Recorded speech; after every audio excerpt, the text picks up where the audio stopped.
For Mississippi State football and SEC baseball. So yeah, he brings a lot to the game, and he's right here. Right now! Online at thezone1059.com and on your radio at ESPN 105.9 The Zone. Friday.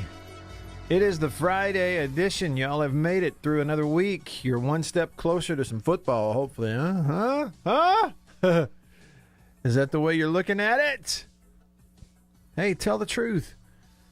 Why not? You can look at it that way until they cancel it, until they look you in the eye and say, that's it. We ain't doing it. Nobody's playing any football. None. Well, until they do that, just be glad that you're one step closer to football season. Woo! Come on with it. Welcome into the show on this Friday. I'm Matt. JB is here with me in the Farm Bureau studio. Farm Bureau, go! With the home team. They are your home team. Farm Bureau Insurance across the great state of Mississippi. Also staying connected to you around the clock, not just while we're on the air here and streaming, but also around the clock, 24/7. I'm always tweeting, and I got in a little tweet storm in this morning about the whole people calling these leagues that are still going to play, they're calling them the Stubborn Six. I'm about to light a few candles on that subject, so just stand by. So tweet storm, but off the air at night, I'm uploading, posting stuff on YouTube. Stay connected because of C Spire, the number one network in Mississippi. C Spire, customer inspired. First up, real quick. I'm coming to your comments on YouTube. First in, Jared's the first on YouTube. Adam's the first on Facebook. What up to y'all? I'm coming to you. Y'all can also text me on the Country Pleasing text line. I hope you will. I think you're going to want to today. 885-ESPN. That's a 601 number, 885-ESPN.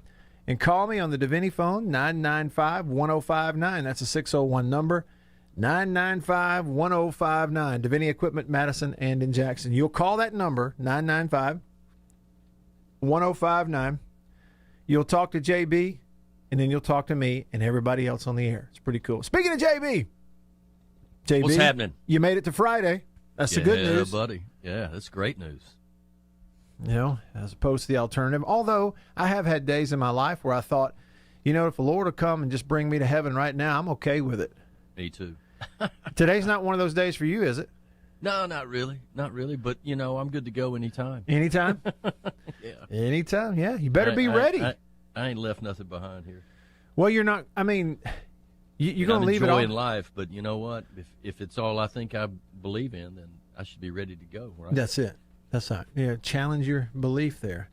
Well, and I appreciate what you said on Facebook, JB. You said Friday, let's do this, number 7. That's what we used to know ourselves by with Coach Sherrill. We were number 7. Yep. That's a perfect number, too, Matt. Allegedly. Well, it's perfect until I wore it. And then others have done a lot better in it. Man, I was so glad that Nick Fitzgerald was number 7, setting records in that jersey. How cool is that, huh? What about Burt Jones? There's a name from the past. Ooh, Burt Jones was a 7. Who were famous number 7s? Hey, look. Boomer Esiason. Did he wear 7? I believe so. My gosh. I didn't even know that. Well, there are a lot of 7s. But you know what? What's the most famous quarterback jersey number? Well, maybe even famous isn't the word. What's the most well-known quarterback jersey number of all time? Got to be 12. 12! What is it about 12, JB? I don't know, man. I don't know. Is it because there's 11 players on the field? Oops, sorry about that. That was my hot thermos opening up there with the coffee in it from High Point Roasters in New Albany, highpointroasters.com. Yeah, you go back and look at Bob Greasy, Ken Stabler, Roger Staubach, Tom Brady. Would you say that Staubach and Stabler were like the first two 12s that everybody remembered the most? For me, the first one I remember the most would be Bob Greasy. Greasy, okay. And then I wasn't a big Cowboys fan, so okay. I didn't like to throw a lot of likability to the Cowboys.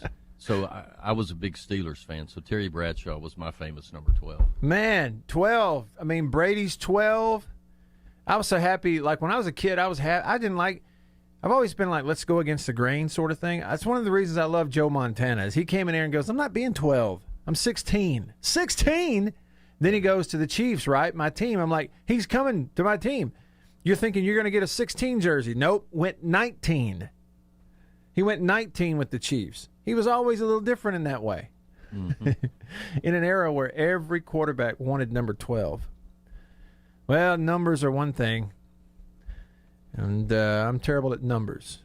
But if I remember correctly, that boy from Alabama that said we're going to beat the Colts, I think he was number 12 as well. Doggone. Joe Namath. Yeah. Absolutely. Mississippi Tiger on the Country Pleasing text line. Where's the love for Broadway Joe? Oh, he's got one on there. Okay, cool. Yeah, Joe Namath. He's right in line with you. Mississippi Tiger, you and JB, great minds think alike. Absolutely. Hey, look. All right. So on this idea of some media members out here calling these leagues the stubborn six, the ones that are thinking they're still going to play football, they're really on them. There is going to be some more kind of social media pressure on these leagues to cancel. Dang it, cancel. The rest of them cancel. You need to cancel. And I'm a little bit fired up, but I want to have the right energy, and there's really only one way to do that around here, and that is with the JSU Sonic Boom.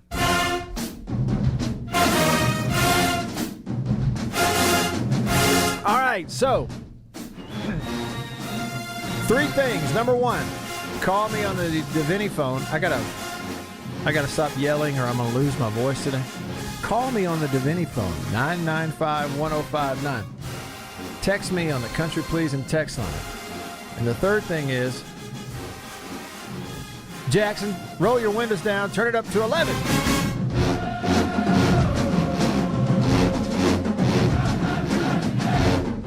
That's what a lot of these media people are doing. They're talking out the side of their neck.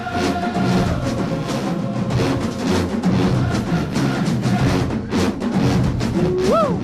Come on! I don't need to say it again, but I will.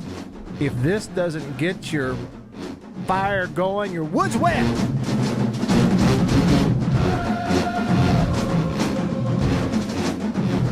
Yeah, Wes, you're right. He says Terry Bradshaw. Yeah, kind of the original 12. Look, find me another band that can do this.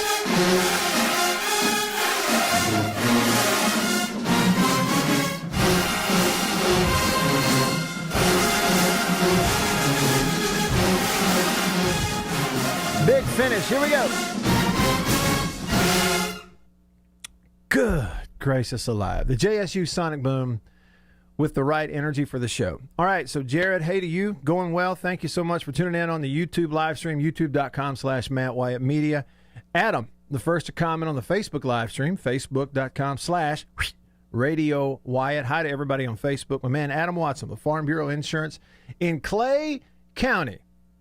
Go walk into his office over there in West Point. Tell him I sent you. Ask him where's lunch. He'll take you. I know he will. So, hey to y'all. Nick, what's up on YouTube? Good to see you.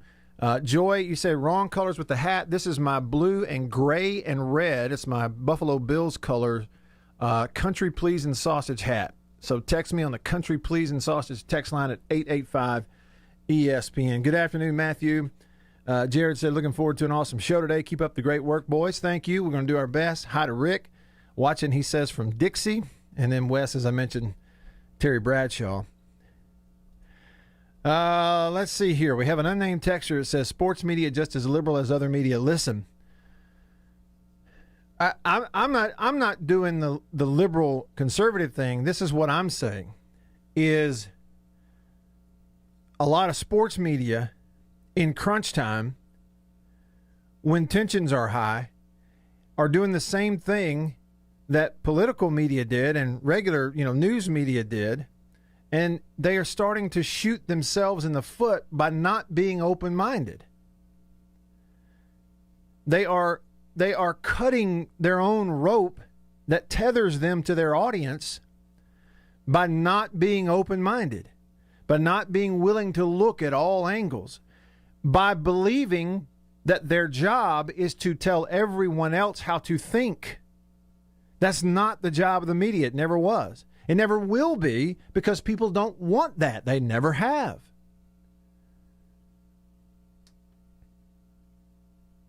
More on that in a second. DJ is hanging on the Davini Equipment phone line. I don't want to have him hanging on too much longer. DJ, what's up? Hey, thanks for letting me be a part of your show. Once again, you're the voice of reason. And I'm going to throw my little spiel about the Big Ten in just a minute, but, you're absolutely right. I think that, the leagues have to look at their own dynamics and see what is out there for them. Right. And people bashing these leagues for trying. Well, let me throw this at you. I know the Big Ten has taken a lot of criticism, but the governor of Michigan, New Jersey, New York, and Illinois told the president we couldn't find a place to put dead people in the spring. We're not doing that again. Mm-hmm. Football's off the table. Then the president told the AD. Then the AD said, give us one more meeting that was money. And the Big Ten has been crucified, Matt. But you know good and well, this wasn't players. This wasn't coaches. This wasn't ADs. This was the governors of 4 states that had seen more deaths from, because New York, New Jersey, Chicago, those places were hit, Detroit. And the thing is, I realize being in the South, it's easy to attack the Big Ten. The Big Ten, I get that. But the thing is, those cities are, when you take Chicago, Detroit, New York, those cities have populations by themselves of 3 southern states. Sure, that's right. The other thing I want to say, and this became an issue in the Big Ten, you can validate this if you want to, but every junior high and high school player in the state of Mississippi, MHSAA, MAIS, if they refuse to sign a COVID waiver, they don't play. Well, 13 of the 14 schools in the Big Ten refused to sign COVID waivers. Let me tell you, Matt, you can validate this. Call any of your coaching buddies. Ask them what happens if a kid refuses to sign a COVID waiver. They're not allowed to play. Yeah. So the thing is, the 2 issues, liability and the fact that there's so many uncertainties about heart issues, potential stroke issues, I don't see how anybody gets it in. I mean, I want it to happen. I mean, hey, I love your show, and you are truly the voice of reason, man. Appreciate it. Thanks, DJ. I appreciate it, too. And listen, I don't disagree with a single solitary thing that DJ said. Not one. And anybody who's listening to the show knows DJ. He's an Ohio State fan and has always been an Ohio State fan here on the show. And I don't disagree with one thing that he said. The biggest lie that is being told out here by some of your media, it's not only being told, they are printing it, they are typing it and hitting send, and people are not calling them out. Their companies are not calling them out, and it is a lie. It is not true. Is that, DJ, that the same set of data that might have been, likely was, the primary factors for some of the cancellations in the Big Ten and the Pac-12, that set of data also is the same set of data for the SEC and for the Sun Belt and for Conference USA. That's a lie. It's not true. You just kind of said it. Populations of some of your major hubs are different. Death rates, COVID rates, positive test rates are different. And there's a difference in the way some of these athletes, hey, find me the Unity group from the Southeastern Conference. Pac-12's got one. Big Ten's got one. Demands. Where is it? There isn't one. So when a well-paid, well-positioned, followed person on social media person, looks you in the eye and tells you, well, the information is the same for the Pac-12 as it is the SEC. The SEC is just hard-headed. The ACC is just stubborn. Listen to me. You have actual, living, breathing, thinking people in sports media who are labeling these 6 conferences, the SEC, the ACC, the Big 12, Conference USA, Sun Belt, and American, as the stubborn 6. That's how idiotic a portion of your sports media has become. They are calling them the stubborn 6.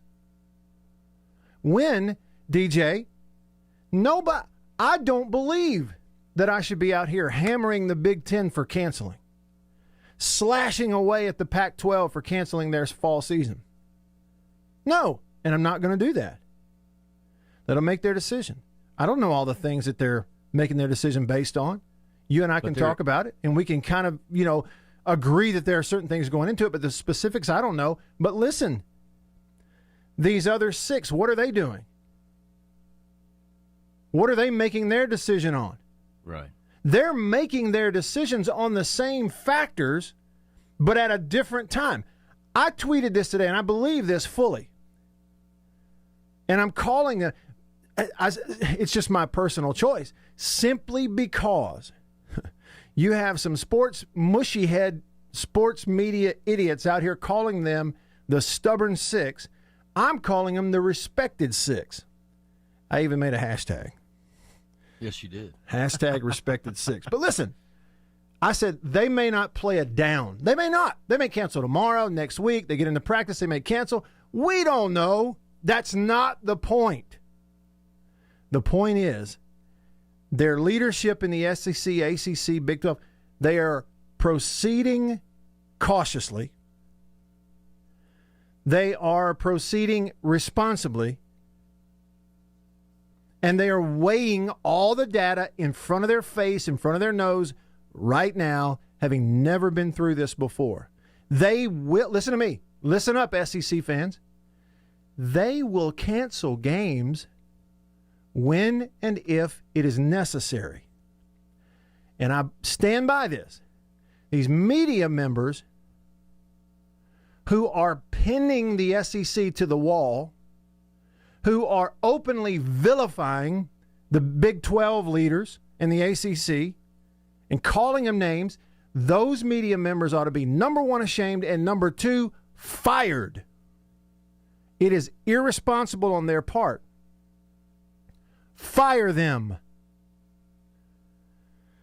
The SEC has not played one game. They merely didn't cancel when the Big Ten did. And you got Rovell and 40 and all these mushy-headed idiots who can't see the difference. One has canceled, one hasn't. The only difference is there's time in between. You don't know if the SEC is going to cancel or not. They may not, but they might.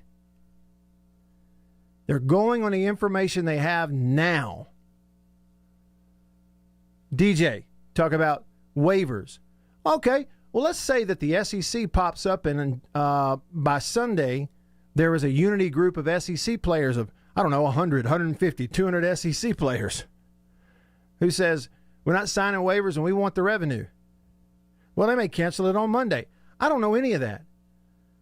But what a lot of your sports media, I'm telling you, it may be a small group, it may be a large group, but those of you who listen to this and believe what I say, listen to me. Think for yourself. I don't care how many hundreds of thousands of followers or how many blue checks somebody has. It does not make them smart. It does not make them right. And it does not immunize, that's not the right word. It does not eliminate them from your criticism or mine. What some of these sports media people have done and are doing is downright shameful and irresponsible. I don't know how they walk into an interview in the future with Greg Sankey or Dabo Swinney and look them in the eye and show their face confidently. I don't know how they'll do it. I'm sure they will, though, because that doesn't require a whole lot of backbone, to be honest with you. They just feed on negativity. It's like, I've got a buddy that knows a coach over in Texas, and he had a sports reporter from the local paper call him and ask him how things were going. He said, great, man. We haven't had anybody test positive, and we're having good practices, getting ready for our jamboree this weekend. And the guy said, okay, well, thanks a lot. I'll get back to you later. And he says, don't you want to come interview me about what's going on that's good? Mm-hmm. And he says, no, my editor needs some other material. Yeah. You know, they're wanting this negativity to be fueled and fired up and keep people at bay, and that's the way they do it. And I don't know who they're trying to impress with that. That's what I don't understand. Who are you trying to impress? And look, here's the thing about it. You talk about positivity versus negativity. You know what you don't have, JB? You do not have one single solitary instance of a leader in the SEC or the ACC or the Big 12 being critical openly in public of the leagues that canceled. You do not have that. You haven't heard a thing out of them about it. It does The not only exist. thing the ACC said was they were disappointed that the SEC decided not to have a 10+1 Right. non-conference. And that's the only negative thing that I've heard from any of the conferences that are playing about another one, and that's about somebody who is playing, Right. not about somebody who chose not to play. Right. Referring to these as the stubborn six, that is, they are not the stubborn six. They are the respected six at this point. I'm not saying it's just my personal view. That hashtag respected six encompasses what the majority of the American public, the sports-loving American public, the majority feels about those conferences. They're going day by day. They're cautiously proceeding. You've got campuses that are opening up to classes. Mississippi State, I'm seeing all kind of tweets. Welcome back to campus. Kylan Hill talked about how the traffic in Starkville is now terrible. He's like, go back home. It was better. Now I'm dealing with traffic. Okay? If you got students coming, you're going to start practice. You have Nick Saban, the dean of all coaches, saying we test them so much and they're actually safer here with us than they are anywhere else. It's not time to cancel in the SEC, in the ACC, in the Big 12. Yet, Mr. Mushy-headed Blue Check out here calls them the stubborn six. They don't deserve that. It's irresponsible on your part. It's juvenile, and you ought to be fired. It's a shame there's not 7 conferences. Then it could be the Magnificent The Seven. Magnificent Seven. Another thought on that when we come back. Just getting started. Stick around. Farm Bureau Insurance stands ready to provide financial relief to our communities in this time of crisis. This includes a one-time credit to all personal auto policyholders, a donation of $500,000 to the Mississippi Food Network, and additional payment options for those hit the hardest, all while continuing to service customer claims as well. But this is the time to go above and beyond. These are a few ways we're keeping the Farm Bureau promise. To learn more, talk to your agent or visit us online. Go with the home team. Every farmer understands their farm can't thrive without some good partners like sun, soil, and rain. And farmers in North Mississippi also rely on another important partner, Mississippi Land Bank, because land and farm financing are Mississippi Land Bank's primary focus. We've grown alongside these farmers' crops for more than 100 years. We understand what a farmer needs, and we know the lay of the land in North Mississippi, and that's where I stand.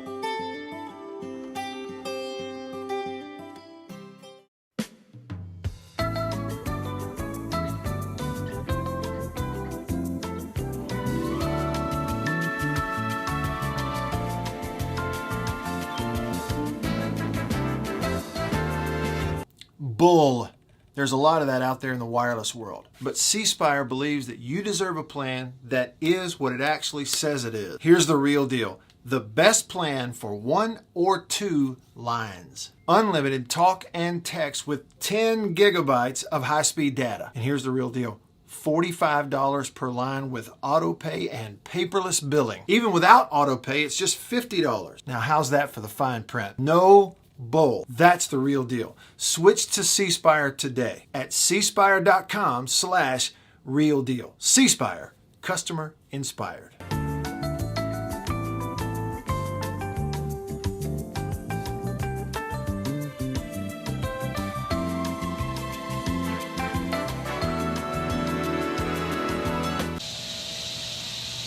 Man, that sounds like summertime in Mississippi, doesn't it? You know what else just screams summertime in Mississippi? Country Pleasing sausage from Country Meat Packers in Florence. Check me out. Jalapeno and cheddar. Just got it at Kroger in Tupelo where I live. On grocery store shelves throughout the Southeast. Cut it up, throw it in the frying pan. Put it on a bun. Get some andouille, make some gumbo. It is the best sausage you've ever put in your mouth. Country Pleasing sausage, countrypleasing.com. It is made up of hand-picked hams, bacon, and pork loin. That's why it tastes so good. I even got this cool hat from them. Check them out. Go by the butcher shop there in Florence, or order it online, or look for it in grocery stores. Walk up in there and say, Country Pleasing, please.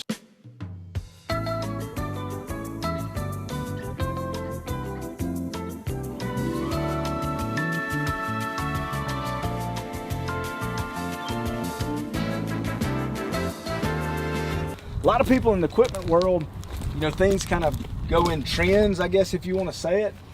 So kind of the first big thing for 2020 that we look at when we start evaluating our business is going to be our turf equipment. That's kind of the first big push, because once everything, the water dries up and the grass starts growing, this is what everybody's looking to get.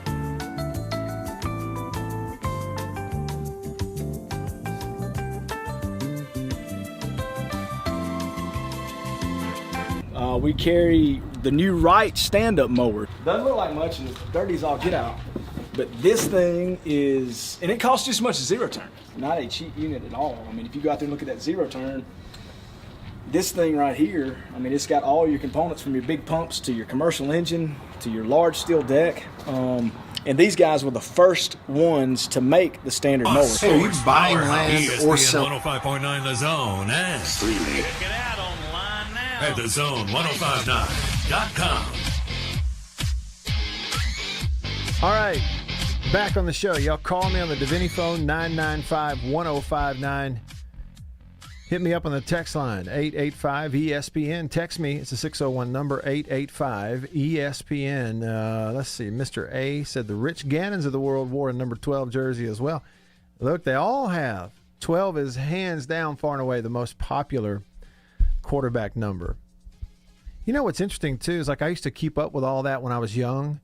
And so I can tell you all the, 13 for Marino, all the numbers and stuff for the guys I grew up watching play. College guys we watch play. I can tell you all that stuff. Pat Nix, when I was coming up in junior high school, Pat Nix wore 10 for Auburn.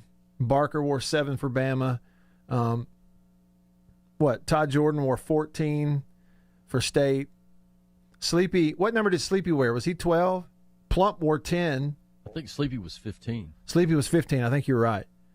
I think you're right about that. Of course, Eli was 10, but, he was younger than me. I'm trying to think. Who was the My son was 16. Son wore 16. Where did he play? Yeah, at Clinton. Clinton. Russ Showles, quarterback, Ole Miss, when I was coming up as a young high schooler. Russ wore, 14? Yeah. And so did George Plaskitas, who was a quarterback when they beat Notre Dame, but then they moved him to defensive end. Oh, did they? Y'all remember an Ole Miss quarterback named Josh Nelson? Transferred in there from a JUCO out in California. He played right there about 94. No, he wore 15 for. I can remember all those because I paid attention to it. And now I can't tell you the jersey number of like one single solitary quarterback because I don't pay attention to it anymore. I do not pay attention to it anymore. Do you remember Garrett Schrader's number? Schrader 6. He was 6. There you go. See, you do pay attention. Yeah, I got it. I got that. That's right. What did Stevens wear last year? Tommy Stevens. What number did he wear? Same one Fitzgerald wore. So he was 7. I didn't realize that. I missed that. I would have guessed 5. Ah, well, whatever. It's just a number. Speaking of numbers, what are the numbers of this? Roughly 90 EPL games, European Premier League games in 40 days, no outbreaks of stuff. Numbers in Mississippi today, the Mississippi Department of Health, 32 new deaths in the state, 944 new cases of COVID. That's the state of Mississippi. Okay, so let me give you another couple of thoughts, and I'm coming to all your comments. I'm loaded up here on the Country Pleasing text line, as you can imagine. And a bunch of y'all on Periscope, Facebook, YouTube, I'm coming to your stuff also. Question. Health and safety. Are the Pac-12 and the Big Ten allowing the players on their football teams, season's now canceled, are those conferences and those schools allowing those guys to go to class, work out on campus, dine on campus, live on campus? Are they? Well, I know that Stanford is not allowing, they canceled football because of the Pac-10, right? Yeah. Mm-hmm. But I read this morning that they were allowing freshmen and sophomores to come on campus for on-campus classes. Okay. They rescinded that late yesterday, and now everything is online. There are no students on campus. Okay. So how would you like to be footing the bill for tuition at Stanford and your kid is only doing online classes? It better be good. I'll tell you that much. It better be good. Well, and I bring that up because how can either of those leagues justify we're not going to go out on a game field, even though we were going to test you 3 times a week, okay, Sunday, Wednesday, and then on Friday before you go play on Saturday. We're going to test you 3 times a week, but we're not going to have those games, but we are going to allow you to continue to practice and have walkthroughs and have workouts and go to class and live on campus and go to the dining hall. There's no way to weigh that on the same scale. You can't. That's my question. Are Big Ten and Pac-12 schools, those conferences, are they still going to allow players on campus, living on campus, working out, practicing, going to class, and dining on campus? That's what I want to know. Because if you are, you're saying that those things are safer, health and safety, those things are, it is less likely for the players to come in contact with COVID in those scenarios than it would have been playing a game. Getting to the game. In the locker room, is that what we're saying? If it is, we need to know all that. And especially the other conferences need to know that. But if it's not, I mean, if all that stuff's going on, then where is our point of decision making? What is that data? Now, maybe it is different. Can you not look at what's happened with the MLB and some of the NFL players and coaches that have been diagnosed with COVID and have quarantined and now have come back? I mean, you mentioned Doug Peterson yesterday, the head coach at the Eagles. He's back, and he didn't miss hardly anything while he was gone. Yeah. So that's the part that we don't get enough of, I don't believe, is the recoveries and how fast some of these recoveries are. Because it's not negative. Yeah, that's true. It doesn't fit the negative roller coaster that everybody wants to drive on this thing. And I get it. Largely, COVID is a negative thing, okay? But all the news isn't negative. But that's what they want. Just like you said, JB. There was a woman on Twitter today. I saw it. Someone else retweeted it. She's with the Wall Street Journal. She tweeted, almost every school in the NCAA at Division III, Division II, lower tier D1, and nearly half of the big boy FBS teams have decided it's not safe to play sports, but 6 leagues are still going to try. How did we get here? Well, one quick answer, if you're going to bring up Division III, Division II, lower level D1, one quick thing to look at, and I retweeted it with a link. Testing is expensive. I said, here it is illustrated by Ben Portnoy of the Commercial Dispatch, who made a couple of phone calls. He called John Cohen at State. He called Keith Carter at Ole Miss. Both of them in the neighborhood of about $300,000 a piece that it's costing them to test their football team consistent with the protocols in order to have a season. $300,000, a little over $300,000 each. Go to a Division III school and ask them if they've got $300,000 to test their athletes. No. All right, so there's a huge portion of your cancellations in the lower levels, and we know why. Before they could even get close to thinking about practicing, well, we can't afford to test them. We just can't do it, so we can't play. It's that simple. Testing is expensive. And you go, oh, well, but 6 leagues. Okay, yeah, maybe the Big Ten and the Pac-12 can afford testing. Well, they've got other reasons they're canceling.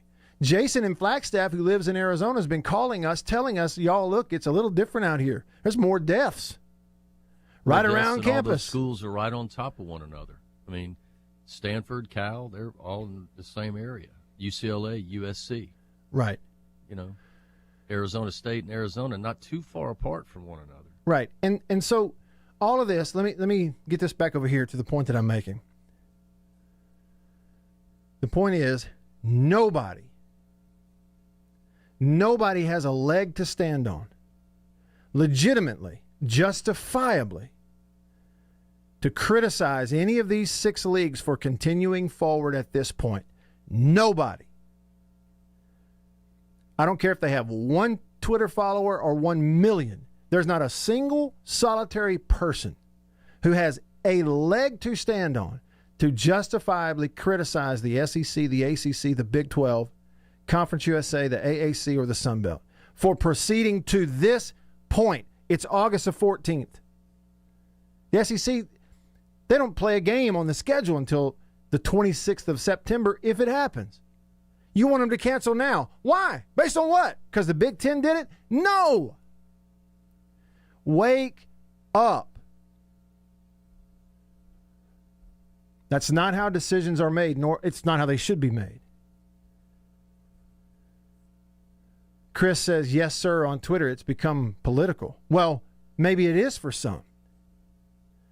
But you know what? The big problem is that the people who, again, unjustifiably make something like this political, we still follow them. We still listen to them. I'm not doing it anymore. You want to follow somebody's lead? Follow my lead. Cut them all off. Cut them off. Be done with them. Eliminate their name and their content from your hemisphere. Get rid of it. It is not worth your time. It is not good for you. They are digital French fries. They make you obese. They mess up your heart. And they kill you young. Eliminate the digital French fries from your online diet. Get rid of it. Because I promise you their publications aren't going to fire them.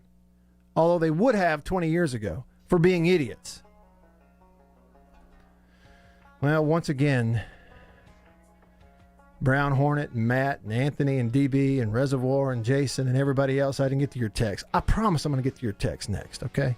I'm going to do it. My sister Beth, who's watching on Facebook, is exactly right. She says it might be negative, talking about all the thing with the virus, but it's not one-dimensional. That's it. None of this is one-dimensional. Just like the same way that the Pac-12 made its decision, it ain't the same way that these other conferences should automatically make their decision. Nor should they follow their lead. Make your own decision. You think your athletes and your coaches and your fans, who you are largely responsible for, give a flip about what happens in the Pac-12? About some big FBS unity? They don't care about that. Don't care. I'm Matt. Fired up. Where are my French fries? Stick around.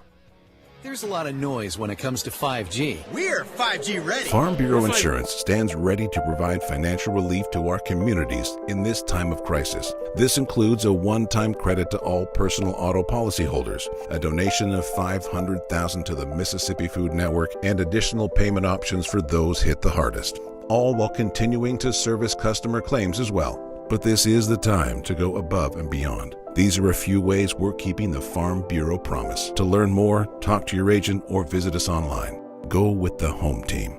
Every farmer understands their farm can't thrive without some good partners like sun, soil, and rain. And farmers in North Mississippi also rely on another important partner, Mississippi Land Bank, because land and farm financing are Mississippi Land Bank's primary focus. We've grown alongside these farmers' crops for more than 100 years. We understand what a farmer needs, and we know the lay of the land in North Mississippi, and that's where I stand.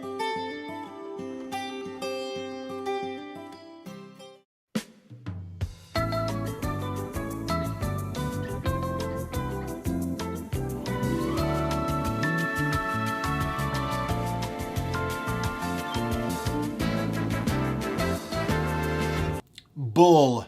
There's a lot of that out there in the wireless world. But C Spire believes that you deserve a plan that is what it actually says it is. Here's the real deal. The best plan for 1 or 2 lines. Unlimited talk and text with 10 gigabytes of high-speed data. And here's the real deal.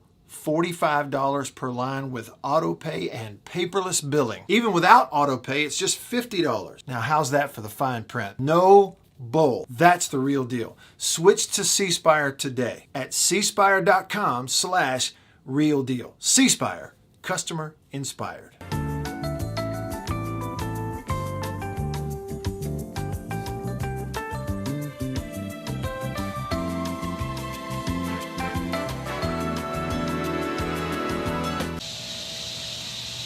Man, that sounds like summertime in Mississippi, doesn't it? You know what else just screams summertime in Mississippi? Country Pleasing sausage from Country Meat Packers in Florence. Check me out. Jalapeno and cheddar. Just got it at Kroger in Tupelo where I live. On grocery store shelves throughout the Southeast. Cut it up, throw it in the frying pan. Put it on a bun. Get some andouille, make some gumbo. It is the best sausage you've ever put in your mouth. Country Pleasing sausage, countrypleasing.com. It is made up of hand-picked hams, bacon, and pork loin. That's why it tastes so good. I even got this cool hat from it. Check them out. Go by the butcher shop there in Florence, or order it online, or look for it in grocery stores. Walk up in there and say, Country Pleasing, please.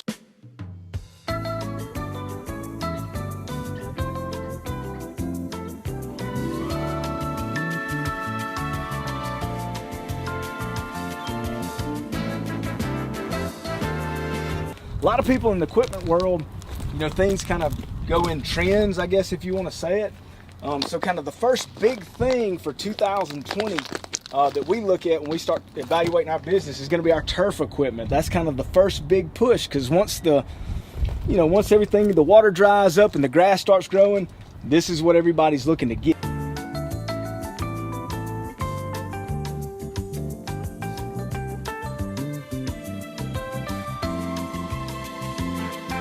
We carry the new Wright stand-up mower. Doesn't look like much and it's dirty as all get out. But this thing is, and it costs just as much as zero turn. Not a cheap unit at all. I mean, if you go out there and look at that zero turn, this thing right here, I mean, it's got all your components from your big pumps to your commercial engine to your large steel deck. More great sports for you, Mississippi. Online transmission is ready, sir. Live online at thezone1059.com and Keep your radio turned on. to ESPN 105.9, The Zone. Hey. Now this is a list right here. The 12 best quarterbacks to wear number 12. JB found this over here at NFL.com. I don't even have the slightest idea, JB, how we got on that subject earlier. I don't even know. Well, when I typed number 7 into the Facebook feed. Oh, yeah. You said you were known by the number with Coach Sherrill. Yeah, that's what Coach would say. Number 7. It's like a Bob Seger song. You feel like a number. In the postgame, Coach Sherrill's like, every week quote was, well, 7 didn't do anything to get us beat this week. Well, thanks, Coach. So, appreciate that. Didn't do much to help us win either, but he didn't do anything to get us beat. But 12 absolutely is the quarterback number. Yes, I'm reminded by Keith on Facebook that Heath Schuler didn't wear 12, but Keith, I think you're incorrect. You said Schuler wore 24 for Tennessee. I thought he wore 21. Heath Schuler, Tennessee, 21. Remember Andy Kelly? 20 or 21. Yeah, we have to look it up. Andy Kelly, Tennessee quarterback when I was growing up, he wore 8. So I can remember all those numbers because I paid attention to it when I was a kid. And I don't remember. Chucky Mullins, Russellville Golden Tigers, wore number 2. Every kid growing up in Russellville wanted to be number 2. And then we all got to a point we kind of realized, well, we're not cool enough to wear 2. That's not for me. My first year to ever play football was in the 8th grade. They gave me number 45. Yeah, so I could just play anywhere. With a number like 45, you can line up and play anywhere. You can even play quarterback at 45. Did you know that?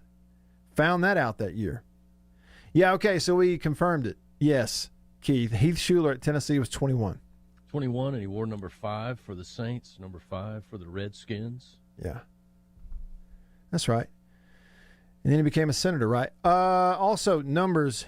There are 10 designs being reported by Patrick McGee to be the 10 that the state flag committee is most leaning towards, presenting to the public, the final 10 to kind of look at.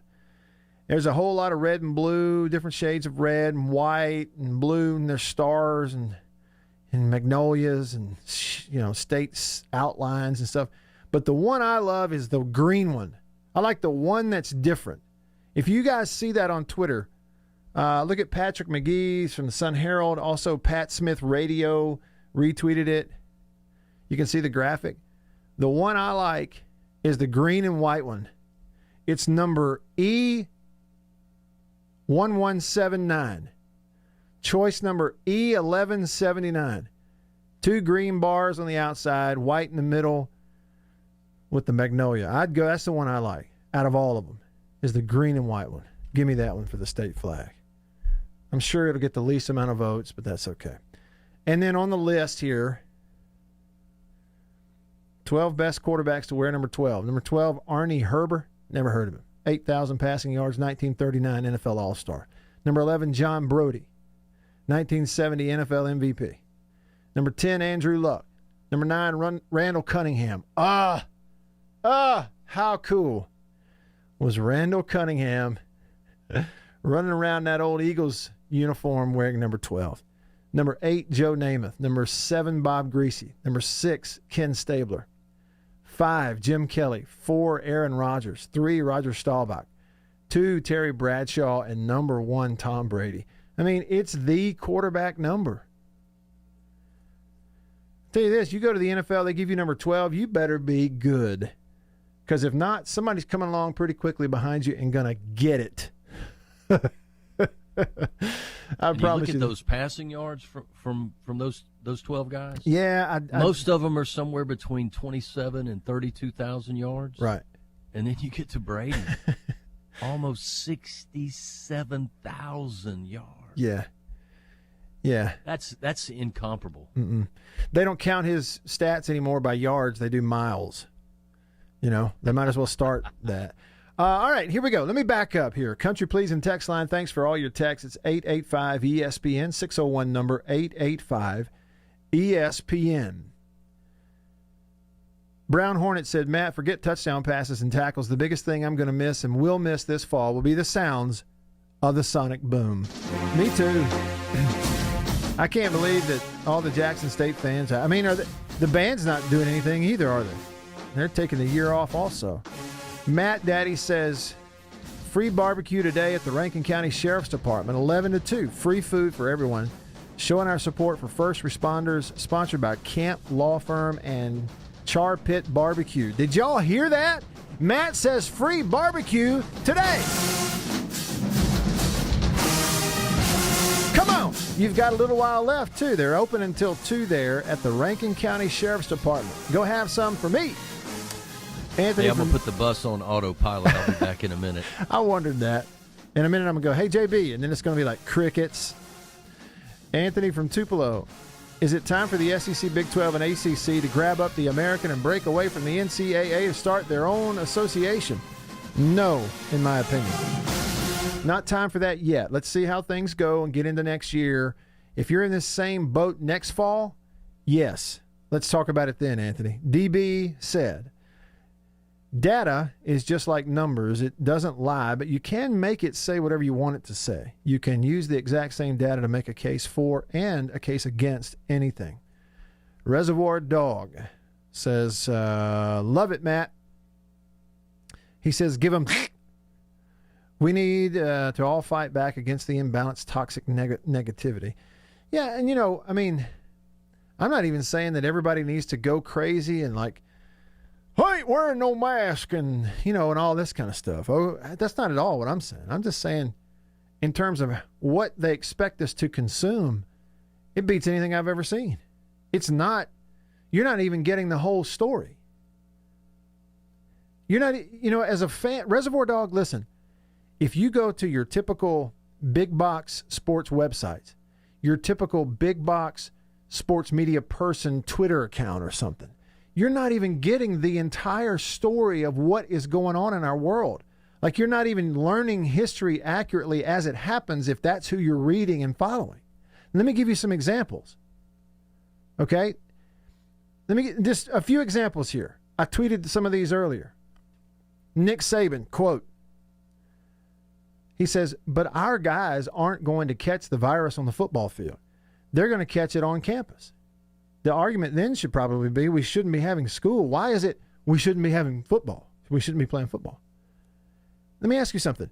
How many big, hammered, promoted articles and links are you getting out here where people have taken the most successful college football coach in the modern era who is saying the issue is not whether or not we ought to be having football. The issue is whether or not we ought to be having school. Have any of them written about it? Even retweeted it? No. Najee Harris, the running back for the University of Alabama.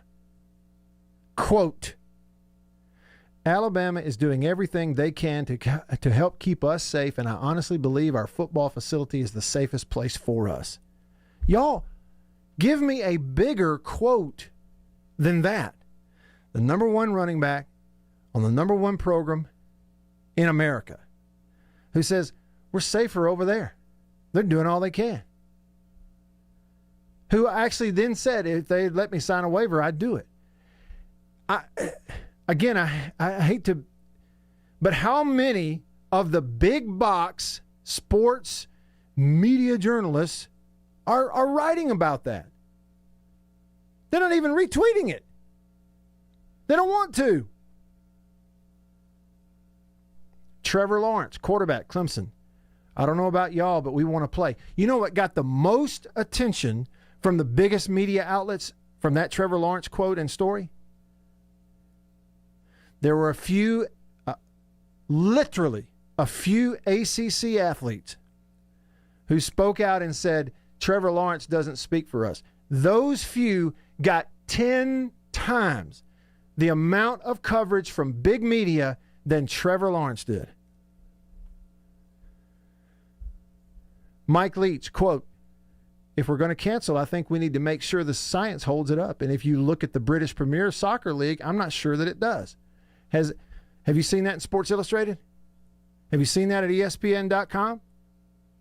Have you seen that at CBS.com? Have you seen that at NBC Sports? Have you seen that on the NFL Network?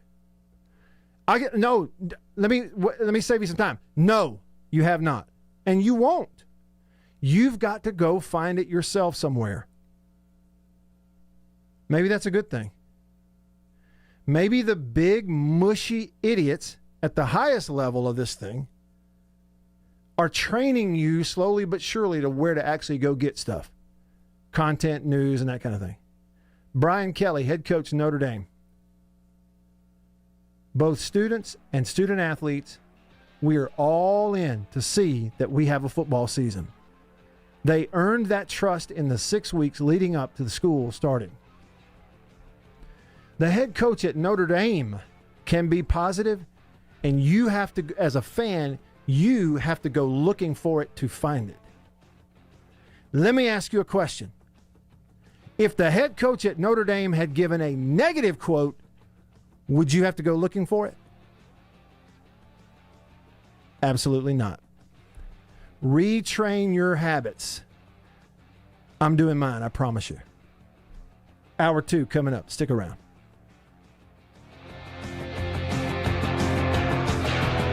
Farm Bureau Insurance stands ready to provide financial relief to our communities in this time of crisis. This includes a one-time credit to all personal auto policyholders, a donation of $500,000 to the Mississippi Food Network, and additional payment options for those hit the hardest, all while continuing to service customer claims as well. But this is the time to go above and beyond. These are a few ways we're keeping the Farm Bureau promise. To learn more, talk to your agent or visit us online. Go with the home team. Every farmer understands their farm can't thrive without some good partners like sun, soil, and rain. And farmers in North Mississippi also rely on another important partner, Mississippi Land Bank, because land and farm financing are Mississippi Land Bank's primary focus. We've grown alongside these farmers' crops for more than 100 years. We understand what a farmer needs, and we know the lay of the land in North Mississippi, and that's where I stand.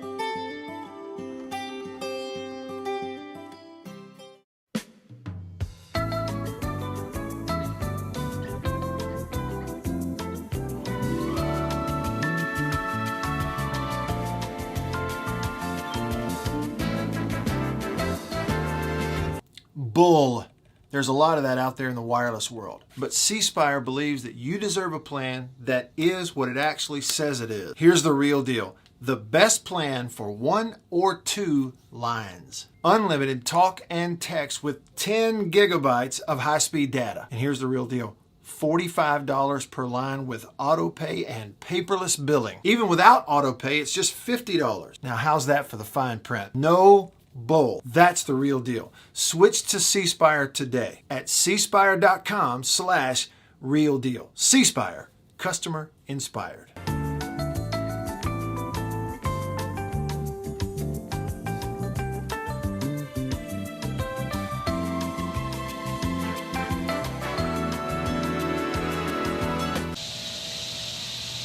Man, that sounds like summertime in Mississippi, doesn't it?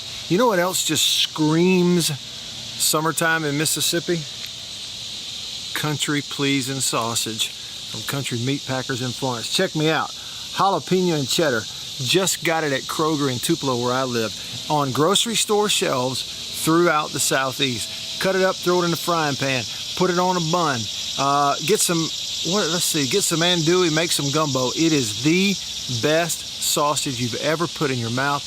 Country Pleasing sausage, countrypleasing.com. It is made up of hand-picked hams, bacon, and pork loin. That's why it tastes so good. I even got this cool hat from them. Check them out. Go by the butcher shop there in Florence, or order it online, or look for it in grocery stores. Walk up in there and say, Country Pleasing, please.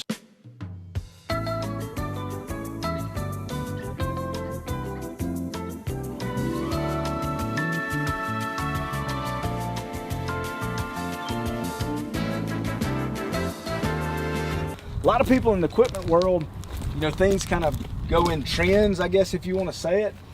So kind of the first big thing for 2020 that we look at when we start evaluating our business is going to be our turf equipment. That's kind of the first big push, because once everything, the water dries up and the grass starts growing, this is what everybody's looking to get.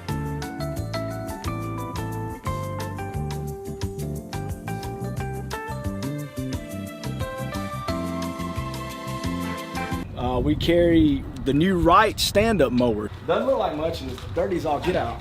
But this thing is, and it costs just as much as zero turn. Not a cheap unit at all. I mean, if you go out there and look at that zero turn, this thing right here, I mean, it's got all your components from your big pumps to your commercial engine to your large steel deck. And these guys were the first ones to make the standard mower. Hey, are you buying land or selling it? You need to let Matt Anderson with National Land Realty help you out. Matt Anderson Properties.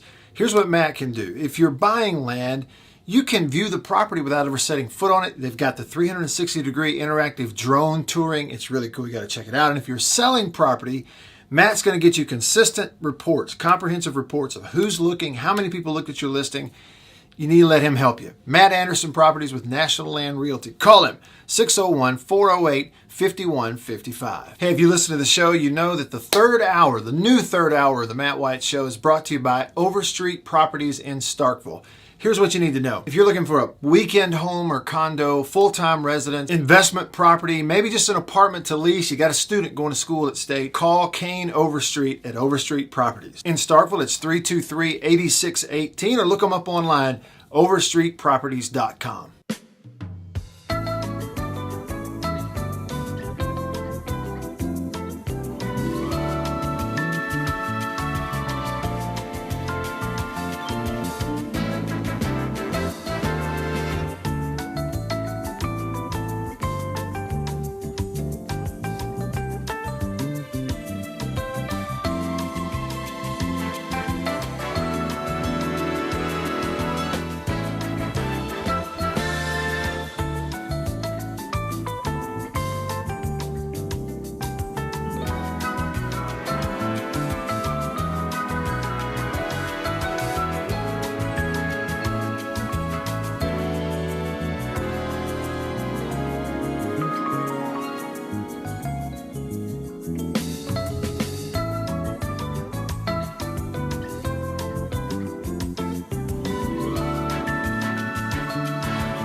Time to get back to the Matt Wyatt Show. Live in the studio. Online at thezone1059.com and on your radio at ESPN 105.9 The Zone.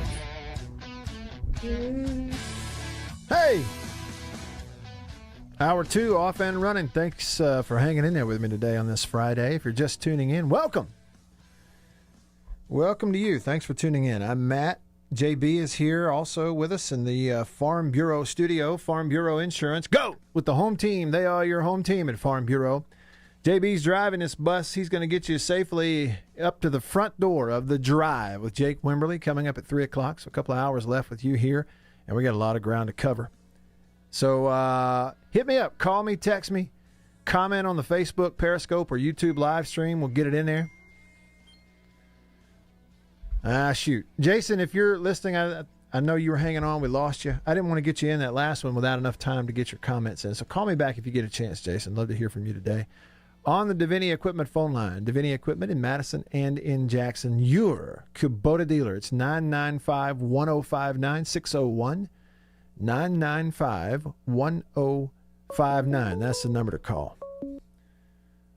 Also, text me on the Country Pleasing text line. It's 885-ESPN. That's a 601 also. 885-ESPN. A few comments here on the live stream.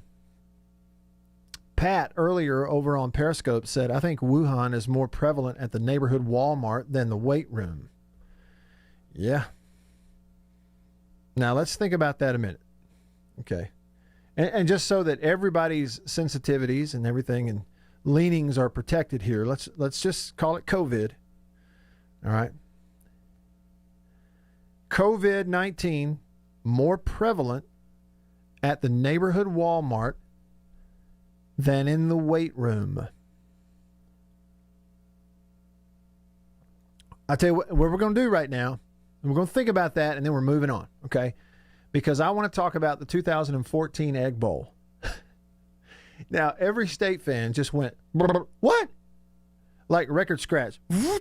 Did Matt, why on earth would Matt want to talk about the 2014 Egg Bowl? I'll tell you coming up. But think about that. Pat says, I think COVID-19 is more prevalent at the neighborhood Walmart than the weight room. And I think by weight room, it's because I was bringing up in leagues that are canceled, are the players still going to be on campus working out and going through walkthroughs and going to class or not? We're trying to protect people from getting the virus. If that's the nuts and bolts of it, there's got to be something else about this whole cancellation of sports in certain areas. And I think we know what it is, because we're not canceling trips to Walmart. We're not shutting down society everywhere else. So there's got to be more to it. My sister also commented on Facebook. She said people who have a dog in the fight don't want to present all the information so that you make up your own mind. They want to tell you what to think and tell you that they are the only accurate source. That is a huge problem, isn't it? Yeah, they must be right all the time, so there can always be a comeback to an I told you so moment. All right, here we go. Davini Equipment phone line. First up, Jason is back with us. Appreciate that, Jason. What's up? What's on your mind? Nothing much. Y'all hear me all right? Yeah, I got you loud and clear. All right. What was it? Rovell or Forty said that the SEC was looking at the same information as the Pac-12? Yes. Is that what they said? That's what they said. Not true. I'd like to know which of their schools has. We'll just use the California one. Has 14,000 deaths. Like you could walk out off the campus and throw a rock and hit 20 people that have died from it. Mm-hmm. That stat does not exist in the SEC. Right. So, and part of that is because of population, right? Like part of that is because population. But that's my point, Jason. Exactly what you're saying, and I know where you stand on this, and have. That's my thing. Is how can people get away with just splattering some thought like that out there that is totally not true? Yeah. I mean, I don't understand how they get away with it, man. But see, I want to make clear that I understand why the Pac-12 is canceled. They've got 7 schools that have been hit right in the mouth with this. Like, you can't get off of their campus without walking right into it. The Big Ten's not like that. Their campuses aren't involved either. Detroit might have been. Cincinnati and Cleveland might have been, but there are no campuses in those big cities, and they weren't hit like the Pac-12 schools were anyway. Yeah. So there's something else going on up there. Yeah. In my opinion. Jason, I appreciate you. All right, y'all take it easy. You too, man. Thanks for the call. Appreciate you hanging on and then calling back very, very much, Jason. Really do appreciate you listening and tuning in. Yeah, look, and I don't want to. I'm not going to. I don't have the energy or really the care. You have to care to have energy to argue something. I don't care enough to have the energy to argue whether or not they should cancel, whether or not they should shut down their football season. Somebody who does probably then would step up, Jason, and go, okay, we'll accept that information about the number of deaths, certain areas close to campuses. Then why is anybody on campus? Why is Walmart open? Johnny, hanging on the Davini Equipment phone. Hey, Johnny, what's happening? How you doing, guys? Am I clear? Yep, loud and clear. Thank you. Oh, yes, sir. The Walmart comment. There's nobody in Walmart that's tackling or throwing anybody down or in a photo with Walmart. Unless you shoplift. If you shoplift, you may get tackled. Otherwise. Okay. You're right. There's a big security guard with a mask on. He's telling you, okay, you got to put a mask on before you come in here, guys. Mm-hmm. So the Walmart comment, that's irrelevant. Me personally, if one of the Power 5 is not going to be in it, guys, you got to shut it down. Let's shut it down and find out what type of sickness can this thing have in the long run, on down like 5 years from now. We got to find out what this stuff is all about before we start, bringing the kids in and getting them exposed to this situation. Yeah. Johnny, so I disagree on one level, and that is, well, okay, long-term stuff. There's 2 different ways to look at it. One is what definitively, scientifically and medically, do you know that is a reason to shut it down? Or do you look at it from a totally different angle and you go, well, it's unknown, therefore we have to shut it down? Like, which angle are we going to come at it? Because you get what I'm saying is, I understand, the idea of an unknown is really scary if there's unknown consequences. Well, let me put it to you this way. There was a time when people didn't know that smoking cigarettes was really, really bad. Everybody smoked them. Everybody did, right? Exactly. I guarantee you there were people at that time who thought to themselves, man, this can't be good for you. And then others went, well, I'm smoking, though, because science hasn't told me it's bad for me yet. Well, that person died from lung cancer at 45 years old. Well, I get it. So that's one way to look at it. But the other side of this is, okay, how much and to what level are we going to shut down society and shutter the windows based on an unknown? That's all I'm saying. That's hard to do, especially when you're talking about, NCAA sports and that kind of stuff, when we've been told for months that young people don't contract it at the same rate, that they're not as susceptible. We're being told now by people like Nick Saban, we're being told now that the players are actually better off and safer in their facility and around their team because they get tested 3 times a week. We got a running back at Alabama who said, I believe I'm actually safer here with the team than if I'm not. So it's unknown, I get it. And they're looking at all that. But I think what's going on is these leagues are proceeding cautiously and at this point, they haven't gotten to the point yet where they have run into something that says it's better to cancel it, shut the doors and lock them, and send them home. They just haven't gotten to that point yet. And I'm not sure they will.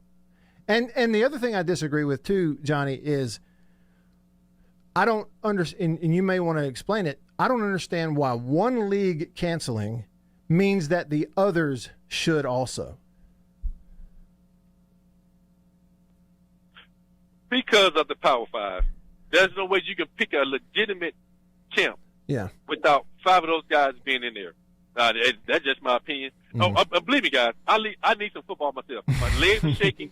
I've been waiting for this all through the whole season. I'm a Gator, and I think that we're going to be in the championship this year. But hey, we have to find out what's really going on with this stuff. Because, like I said, my only son, my only daughter, and she's up in this, and I will basically take her out because she's my only child, and I'm not.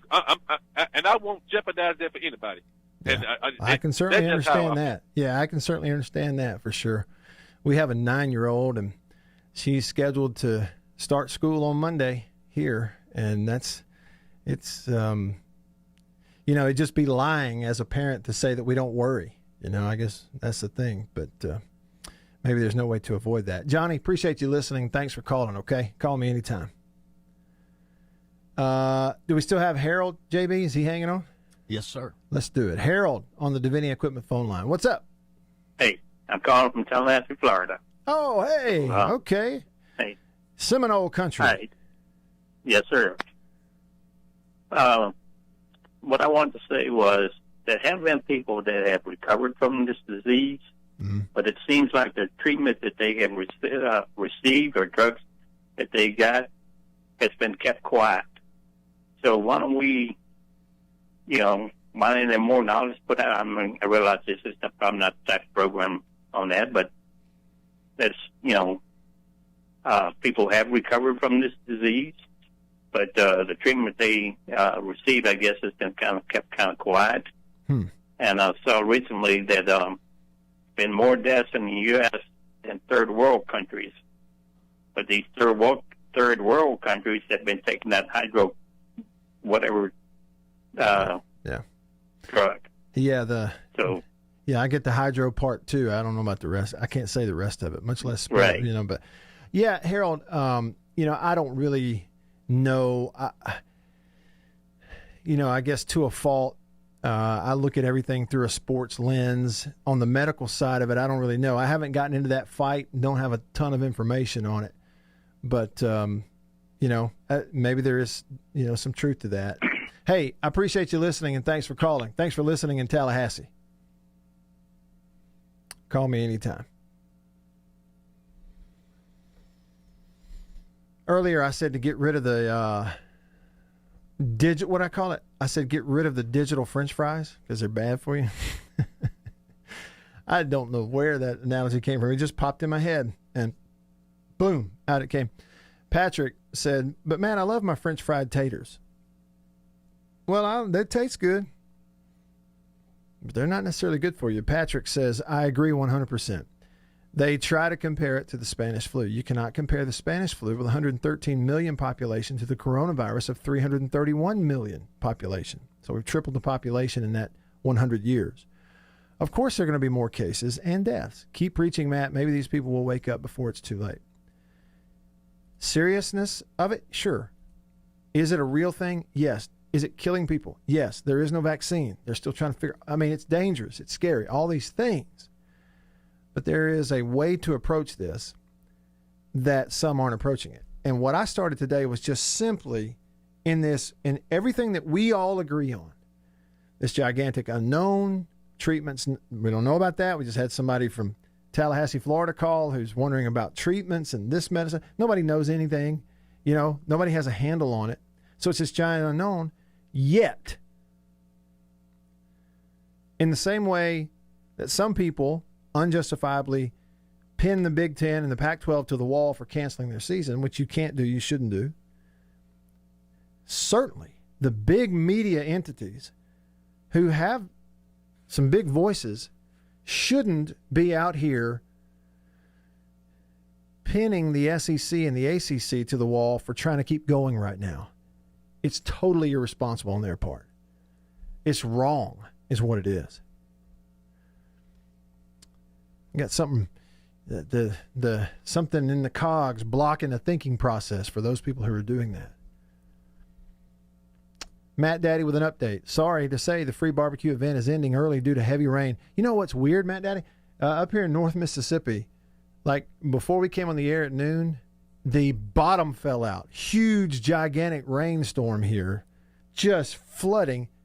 And within minutes, it stops and the sun's back out. Welcome to a steam bath. Steam bath. And I'm sitting here thinking while I'm on the show, looking out the window going, man, when I walk out of here, my grass is going to be knee high. Yeah. Is that steam and that heat? It hadn't rained down here in about 7 days, and then yesterday it was rained hard till about noon. Yeah. And then today it's supposed to be out here by about 4 o'clock. But I went during the top of the hour break and looked outside, man. I couldn't even see my car. It was raining so hard. Mm-hmm. Yeah, you don't get any for a while, but when you do get it, boy, you get it. The rain, that is. Gopher wood together. Right. Unnamed texter said, what's the difference between a non-sport playing student, so non-student athlete, dying, and a fall sport athlete dying? So let me go back. He's saying, what's the difference in a non-athlete at a school versus a student athlete at a school dying? Is there science that I'm not aware of that indicates location of contraction? That alone should blow holes in the liability of the conferences that they're so scared of. It's liability is part of this. It's not all of it.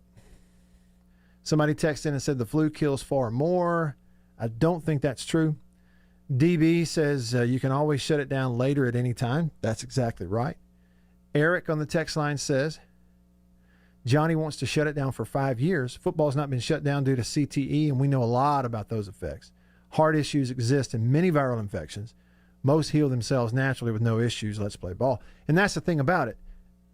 Right now, all the research they have about that cardiac inflammation, the myocardia stuff caused by this, potentially if you get COVID, it is like other infections. Other infections cause it. They've known that for years. Brooksy McJack says this. This isn't about having football to watch or crown a champion. This is about making it through so jobs and lives don't crater. The most COVID-free place in America would be a Power 5 game field. Now, I want y'all to think about that for a second. Every athlete on a football team in the Power 5 is going to be tested for COVID on Sunday by mandate, again on Wednesday by mandate, and I know this, in the SEC, they're all going to be tested again on Friday. Anybody that tests positive, I would almost guarantee you this, Brooksy McJack, you may have an athlete on that Friday test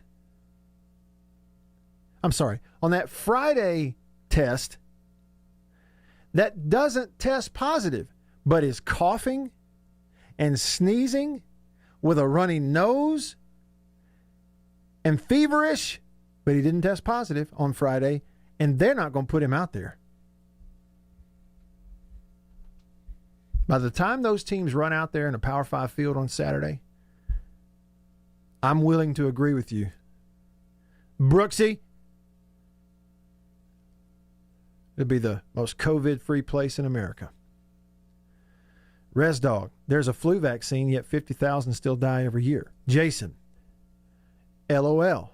He says, my thoughts on that. If you close Walmart, a whole bunch of communities don't have grocery stores anymore, hardware stores, especially in the SEC. I can tell you, in Phoenix, they are strict, even more so in Los Angeles. Almost everything in Los Angeles is closed. It isn't the same everywhere. Tyler says much of the anger and confusion is due to what one would call doublethink, not as conditioned to accept it as they thought we were. Doublethink. Here's the definition. He sends me the definition. Yeah. So, yeah. Doublethink. That's interesting. Listen, there's a guy, I can't think of his name now. And one of his mantras, he's a motivational guy. One of his mantras was, Be open to everything and attached to nothing. Try thinking through that. It is interesting. That sounds like one of my yoga teachers. It does, doesn't it? Yeah. Be open to everything. Huh? What'd she say? Be attached to nothing. I'd like to remain attached to the floor. Thanks. Matt Daddy says, I'm an attorney, and I believe any school that lets players on the field without a COVID waiver is insane. Requiring a waiver would be a deterrent for some players, but not requiring a waiver could ultimately wipe out entire programs. But, Matt Daddy, you say you're an attorney. There are other attorneys who will look you square in the eye. Many hundreds of thousands of them will look you square in the eye and tell you that waiver they signed, that waiver you signed before you went down the water slide at Panama City, that waiver is not worth the paper you wrote it on. So what if you signed a waiver? That's what we're told by other attorneys. All right. Pat says a jamboree at Tri-County yesterday outside football. He said ... glorious. I bet it was was it a hallelujah moment? What about that? Resplendent. Resplendent. There's that word again. I still don't know how to use it. I'll get there. Hey, what about that 2014 Egg Bowl? I'll tell you what I thought about it. Coming up next. Stick around.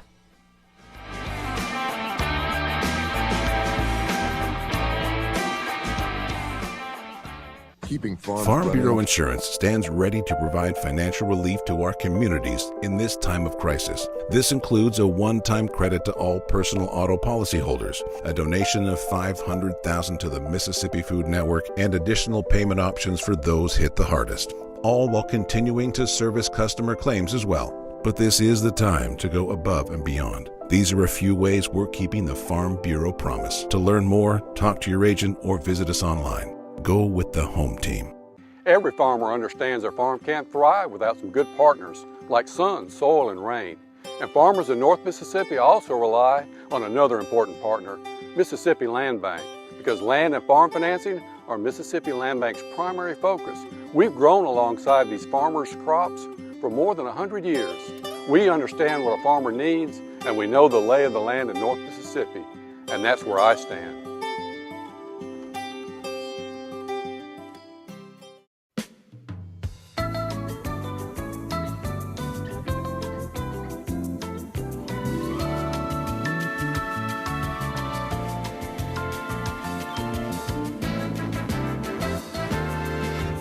Bull.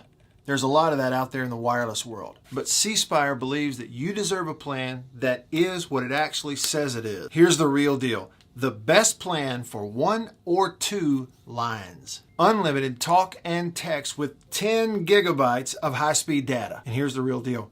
$45 per line with auto pay and paperless billing. Even without auto pay, it's just $50. Now, how's that for the fine print? No bull. That's the real deal. Switch to C Spire today at cspire.com/real deal. C Spire, customer inspired.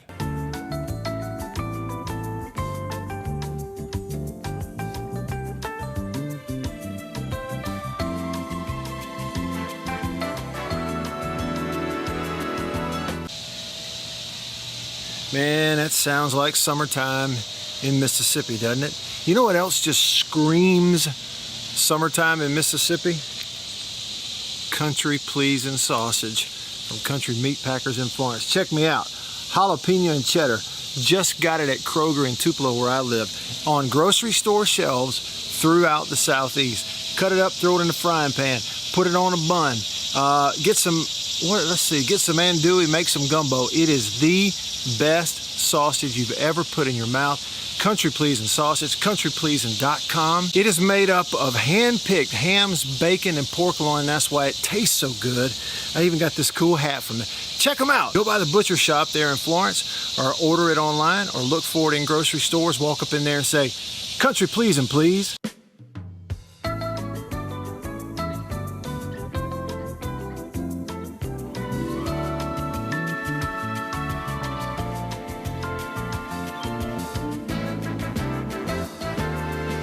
A lot of people in the equipment world, things kind of go in trends, I guess, if you want to say it.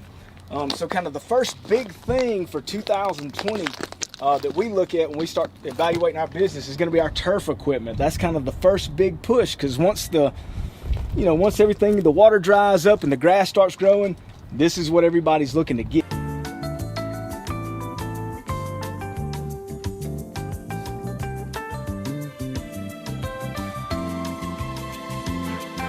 We carry the new Wright stand-up mower. Doesn't look like much and it's dirty as all get out. But this thing is, and it costs just as much as zero turn. Not a cheap unit at all. I mean, if you go out there and look at that zero turn, this thing right here, I mean, it's got all your components from your big pumps to your commercial engine to your large steel deck. And these guys were the first ones to make the standard mower. Hey, are you buying land or selling it? You need to let Matt Anderson. Weekdays 3 to 6 p.m. online at thezone1059.com and on your radio at ESPN 1059. The Zone. Are you ready? Brace yourself. Now back to the Matt Wyatt Show. Yeah, that's right, Sven. Sven watching the live stream of the show on YouTube today. He's out in Germany. So it's nighttime over there. He adds 7 hours. Right? He's approaching 9 p.m. I think that's the way it is. Yeah. Danny was also saying on YouTube that he saw an article this morning where Michigan State is allowing intramural sports in spite of the Big Ten canceling football. Somebody even put on my Twitter feed today, I bet Justin Fields at Ohio State could put together a heck of a flag football team. And somebody responded and said, yeah, I could even get a trophy. Okay, and Sven, I don't know the military time. I have to count it on my fingers. See, I'm on a 12-hour clock over here in good old Miss. 8:30 over there. It'd be 2030, 2037, That's 2027. He just gave me 2026. I was going to have to do the math. Yeah. I'm glad you did that. You know what that means, Matt? What? That means you're prime time in Germany. Hey, yeah, we're on in prime time. Yeah. In several European countries. We have huge audiences. We're just lucky to have Sven. He's a big State fan. So he said 2014, wasn't that the 31-17 loss to Ole Miss? Yes, the 2014 Egg Bowl is the subject of today's classic game flashback on CBS.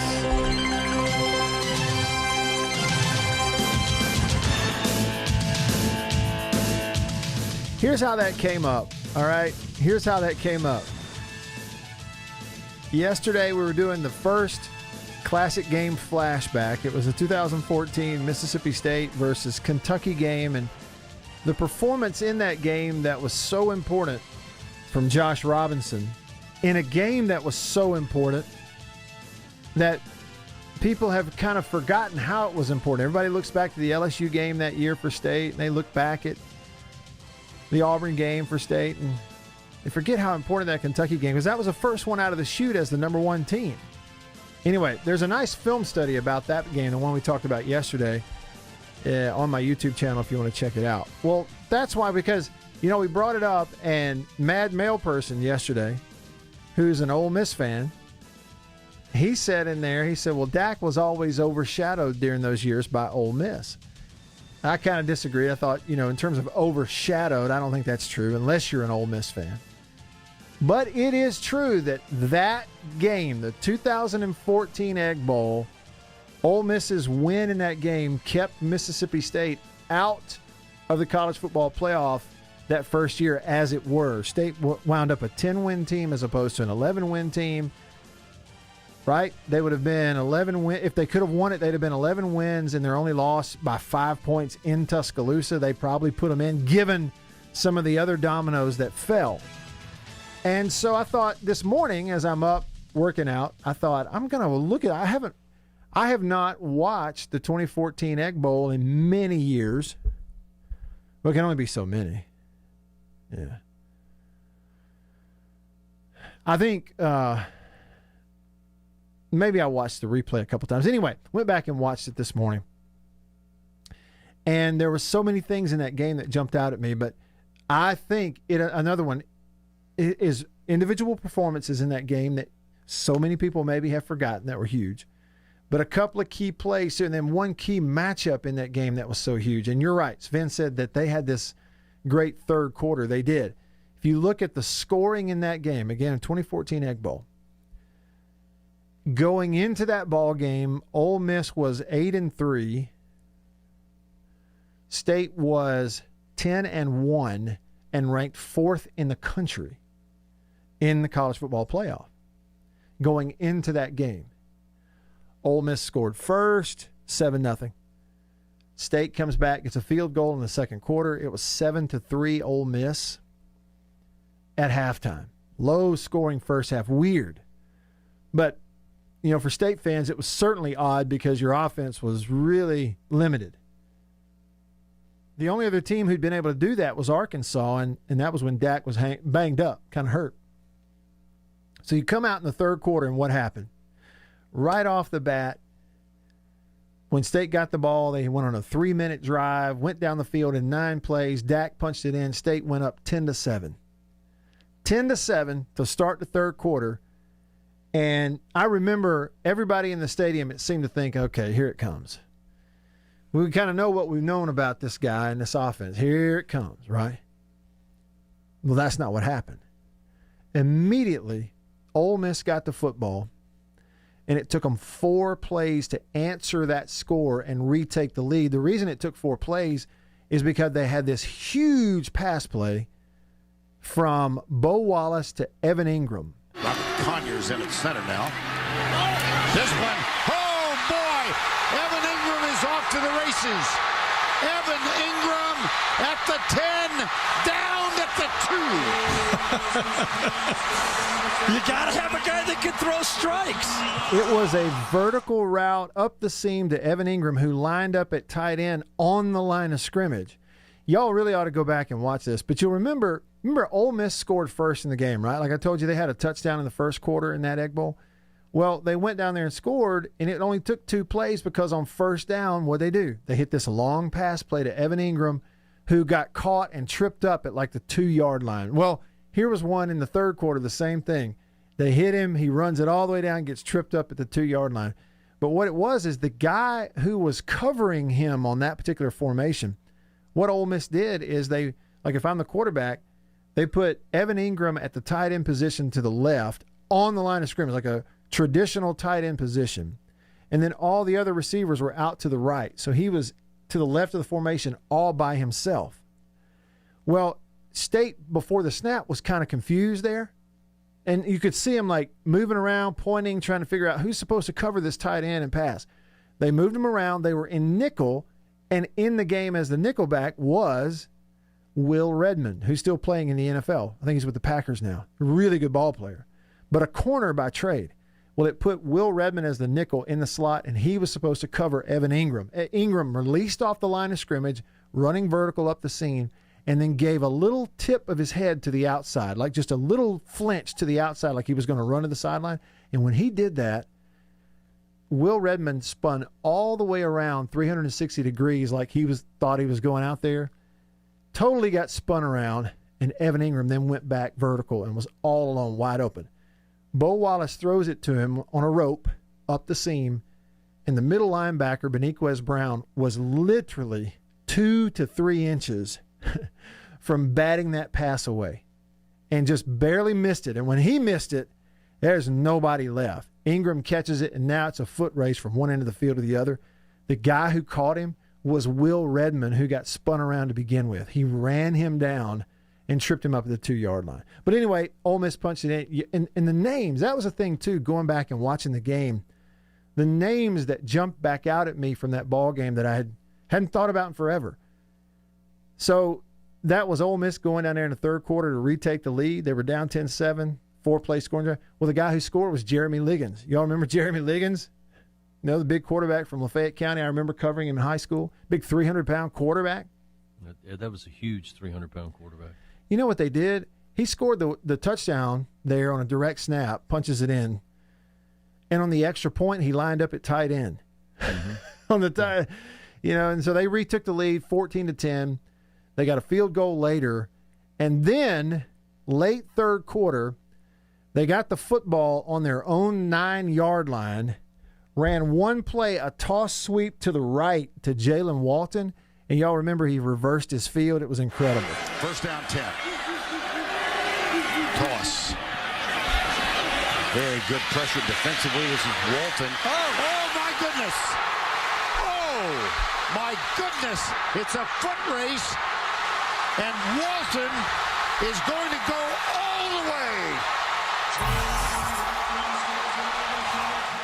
How about that? He toss sweep to the right, made a guy miss, reversed his field, 91-yard touchdown run out the gate the other way. That made it, what? Made it 24-10 at that time? Yeah. Put them up 24-10, and all of a sudden, it's late third quarter, and all of a sudden you're thinking, oh, boy. Well, it wasn't over because State gets the ball. They started the fourth quarter on the next drive. They went 9 plays, 75 yards, cut it to a one-score game, 24-17. And you remember Ole Miss then came back, went right down the field in 2 plays and scored. Cody Core touchdown, made it 31-17, and that was your final. When I went back and looked at that, of course, the names again, look at the passing in that game. That was a 31-17 win for Ole Miss in that Egg Bowl 2014. It kept State out of the college football playoff. Throwing the ball, Bo Wallace did not have a touchdown pass. You know, he was hurt going in that game. He was 13 of 30, 296, no TDs, and did have an interception. Dak threw the ball pretty well in that game. He was 22 of 37, 282, and a touchdown. State did not have a 100-yard rusher. That was the big thing, too. Ole Miss outrushed Mississippi State in that game. Nobody saw that coming in that particular ball game. You know, I went back and watched it. There was a quote in there on the broadcast where Hugh Freeze had said, you know, yeah, Bo has made some bad plays at different times and people get on his case, but he said that Ole Miss would not have been anywhere near where they were as a program at that time without Bo Wallace. And I started thinking, boy, he put up huge numbers. He won a lot of games, won some important games, took them to bowls. And I just wonder if Bo Wallace is maybe the most underappreciated quarterback in Ole Miss history. He was tough as nails. I know that, man. Well, and all he did was win. Yeah, did that at EMCC, that Scuba Tech. He won a national championship in JUCO. One of the original, what is that series? Last Chance U. Yeah.